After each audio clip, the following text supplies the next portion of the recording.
Hi there, folders. We're back again with session 3. And here is the sheet that I moved down earlier. Close these up here. That's the sheet I moved down. Basically lined it up so that all the hydrophilics out here are in one straight line and alanines here line up. I tend to, when I'm not sure how something is going to go together, I like to pick side chains that are the same or similar and kind of group them together in groups. Even going so far as like here, you see these two aren't facing the same way, so I would actually go in and turn that one manually so they both be facing the same way and see if it gives me any improvement. Sometimes I'll just pull the piece a little bit like that, just to shake it up a little bit and let it wiggle out again. And a lot of times when you got everything facing the same way, you got similar pieces together, it does help the score quite a bit, and it's kind of an indicator to me that everything's kind of in the right place is when similar pieces are grouped together. And that's something I do a lot. I'll spend a lot of time trying to get everything pretty similar in the same spot, and that helps a lot of times. Like here, I couldn't get this little half of a sheet to ever line up with this little piece here. So what I would do is like freeze this out, and typically, especially on the larger side chains, get the tyrosine out here. I'd look around, I don't see any other tyrosines except for this one over here on this other helix. So what I would do is freeze this and just drag this around. Particularly with the large side chains, I like to group them in relatively the same area. And that doesn't score very well as it is, so I'll just do a quick local shake and then a regular shake. That puts the two of them relatively close together. It is a pretty bad score, so I would drop the behavior down pretty low, low clashing importance, and just do a couple of short bursts of wiggles. And then bring it up about 1/2 to 3/4 of the way. Do another short burst, maybe a little longer this time, and then bring it up all the way back up to 1. Go ahead and let it wiggle out. Excuse me, Pletsch, could you turn off the pulse while working? Yeah, let me... Thank you so much. No problem. Yeah, I got really used to seeing that there, and I know that bothers some people. Well, there was a comment in Global. Thank you very much. No problem. Yeah, usually I work with everything on like this. I find it a lot easier because the side chains for me, they dictate a lot of times where I'm going to try to put things and see if I can get them to work. So I do like to keep them on all the time. It actually lost me points to move that piece over here, but I do like how it lined up, so I'm going to freeze this up and maybe try and bring this other piece down, get it to line up with the other sheet that's there. So I'll band it down and do a little rebuild. This little piece of helix is getting in the way, so I'm going to remove that.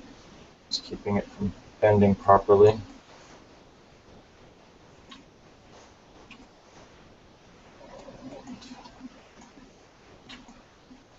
That looks all right. Now I got it kind of where I wanted, but it put the side chain pretty far in, so I'm just going to freeze it there, pull that out, and there we go.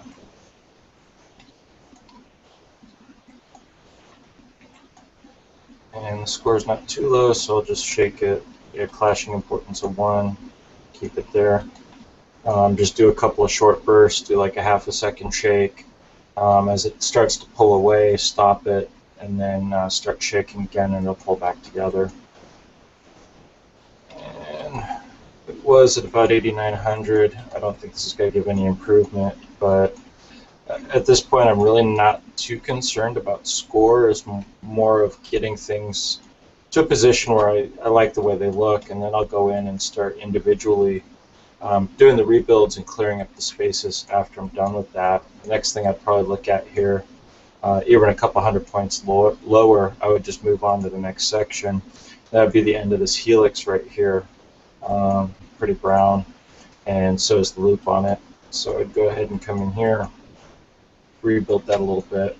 That brought the side chain inside, and I kind of like that because vary a little more. So I'm going to shorten that helix by one position and probably let it come back over, but that works too.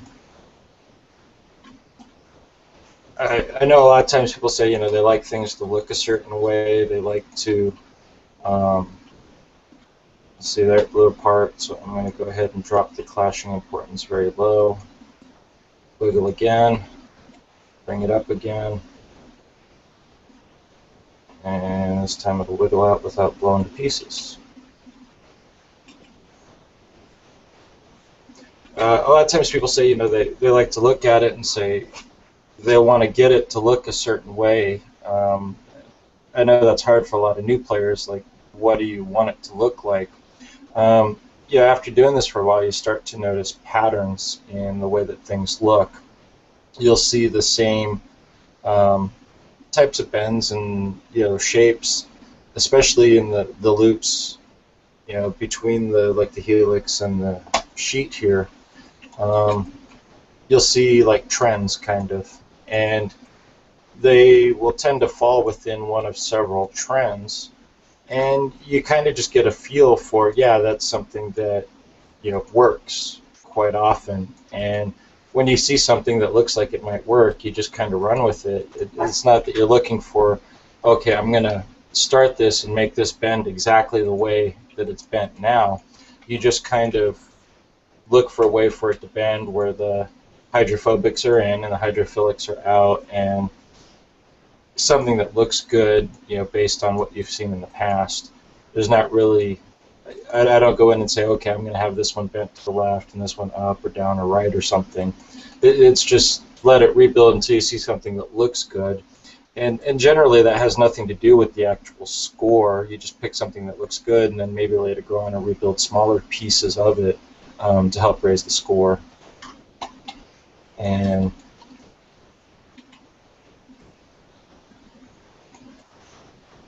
that, I do like where this helix has landed in now. There's still some pretty red sections in here. That little end piece, I'm not really sure what to do with it. It's kind of an issue with this. I haven't actually looked at what the solved structure of this is. So I'm not sure where it's supposed to end up. I don't like having little end pieces like this because they're always a pain to get them to fit in somewhere, but that's just how it goes, you know.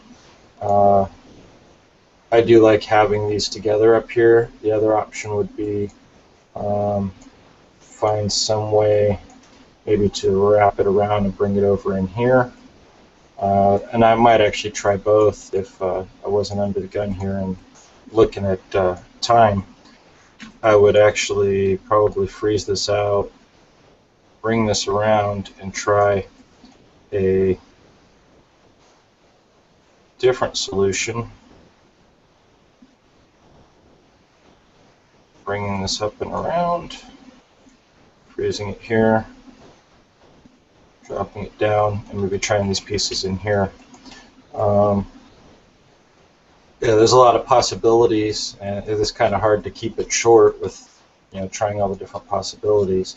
But that's something that I would actually try, and, you know, especially with the long loops, I like to kind of drag them around and try them in several different positions and see what looks best and what scores best ultimately.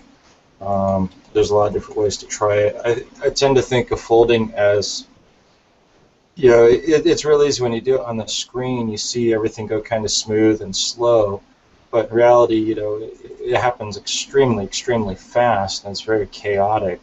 So that's something I try and keep in mind, is that, you know, as fast as it happens in reality, it's kind of deceiving to watch it, you know, all smooth and slow, that sometimes you just got to try some crazy things and pull stuff around and make some pretty drastic and extreme changes, because, you know, in reality that's probably what's going on, is the pieces are flailing about and they just kind of end up where they end up. And sometimes by doing that, you find some pretty drastic improvements. But I'll go back here to where I was. And I'll try several starts like that, see where they all end up, and then just kind of pick one that looks best.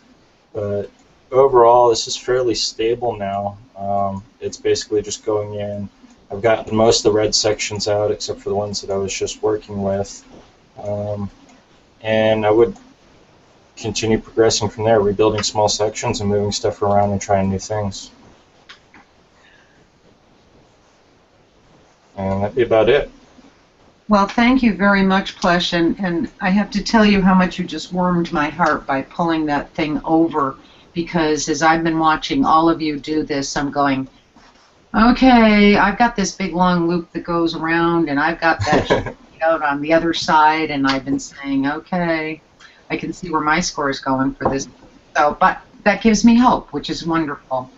Yeah, I would say that the thing that improved my folding the best was not being scared to try really drastic changes, to go in and just put stuff wherever it looks like it might go and try several different ways and see which one works best. Because at first when I started doing this, I was kind of like, okay, this is how it is, and I just made very, very small changes, and I didn't really make the drastic changes that I do now.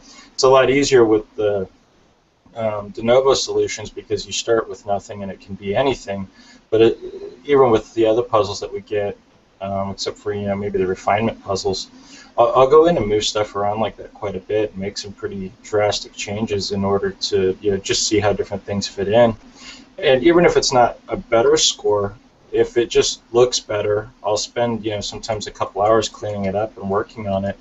As long as the score is relatively close. I mean, if it's several thousand points behind another solution, I'll go with the better solution. But point-wise, the two things I think I learned most from doing this is what's going to work best in the end is not always the best scoring in the beginning. And the second is that, just to make really drastic changes and try things. Fantastic.